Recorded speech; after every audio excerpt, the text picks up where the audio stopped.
The public call of the Prophet Muhammad, peace and blessings of Allah be upon him.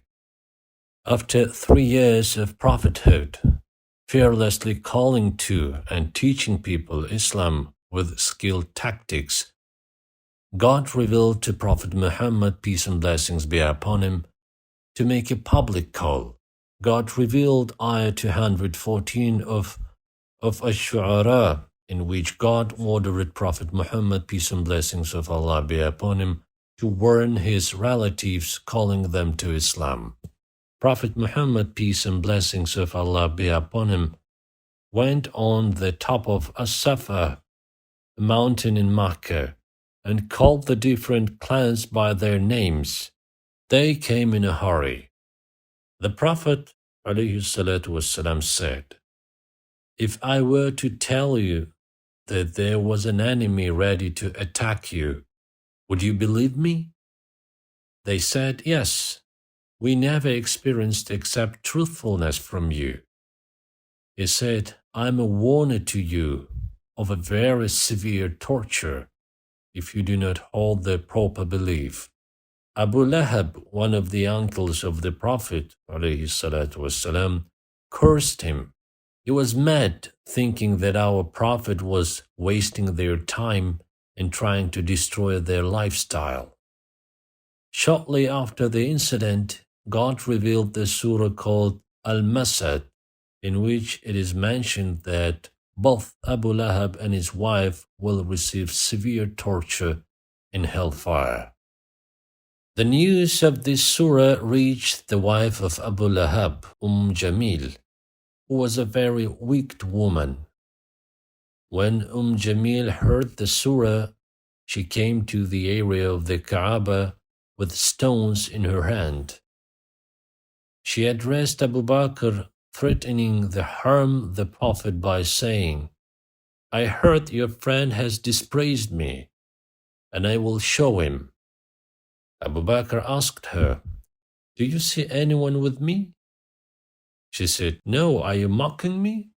She continued to dispraise the Prophet, who was sitting next to Abu Bakr. After she left, the Messenger of God told his companion, "Some angels blocked her from seeing me and saved me from her evil." Once, one of the leaders of the blasphemous, Uqba ibn Abi Mu'ayyad, saw the Prophet praying next to the Kaaba.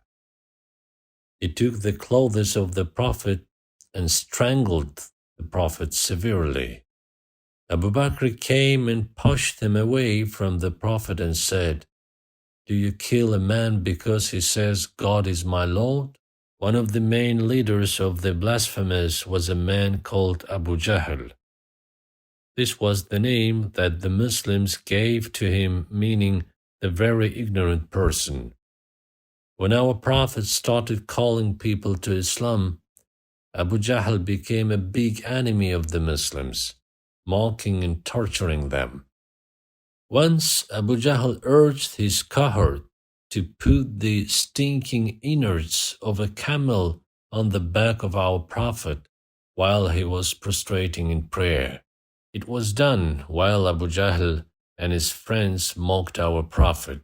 Brave little Fatima, the daughter of our Prophet ﷺ, removed that filth off her father, who completed his prayer.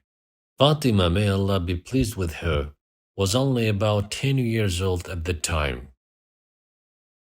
The Prophet, peace and blessings of Allah be upon him, carried out the order of God to call his relatives as well as other tribes to Islam.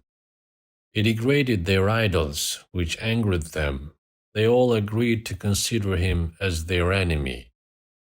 The uncle of the Prophet, Abu Talib, protected him from the harm of Quraysh's blasphemers and others.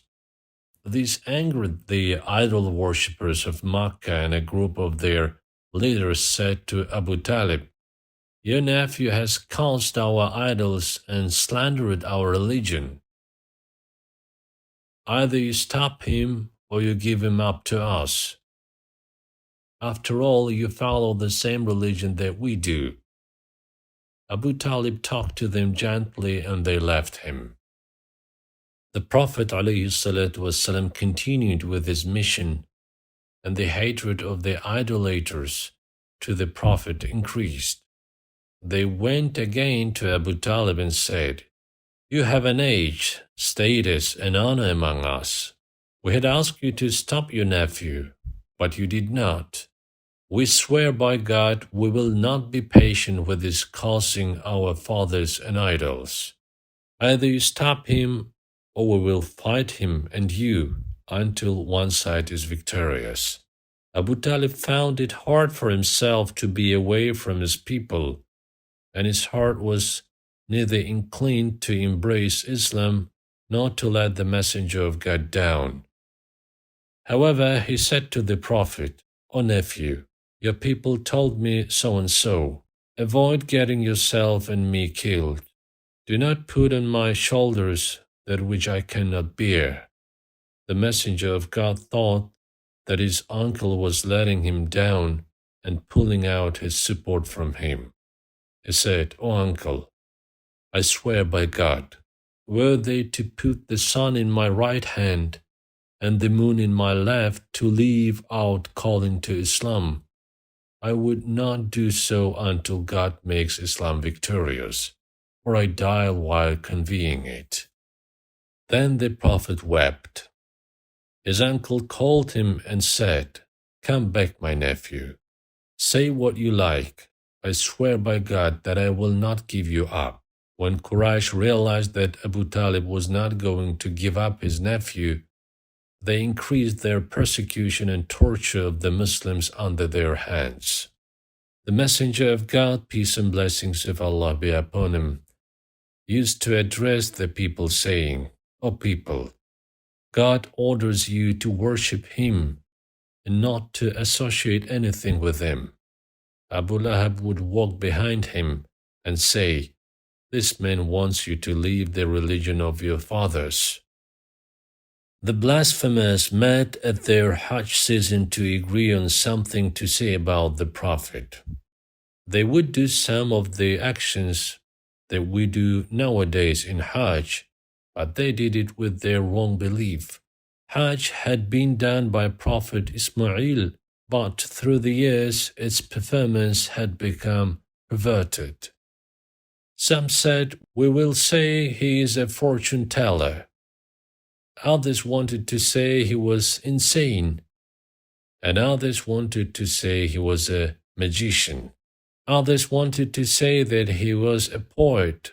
However, they all agreed that he was not any of that. Finally, they agreed to say that he brought a religion that separates between the person and his father, brother, tribe, and his wife. As a result of warning against the Prophet ﷺ, he became very famous among the various Arab tribes. Thus, many of his own people were against him at that time. Yet he was trying to save them from hellfire by God's will. An Arab tribe at his time believed that God had married an elite woman of jinn and that they gave birth to angels. Of course, the truth, which our Prophet declared, was that God was not a man, and he never took a wife. God had no children. Additionally, angels were neither male or female. Our Prophet was unshakable in his mission to spread the truth about God and his attributes. The threats of misguided people did not scare him. After making the public call, 2 brave men who were respected in Makkah became Muslim. Hamza, the Prophet's uncle, and Umar ibn al-Khattab, may Allah be pleased with him. Umar was set on killing the Prophet after the public call. Yet after he read some verses of the Quran that his Muslim sister had, he went to our Prophet. God changed Umar's heart, and he professed his Islam to our Prophet alayhi salatu wassalam.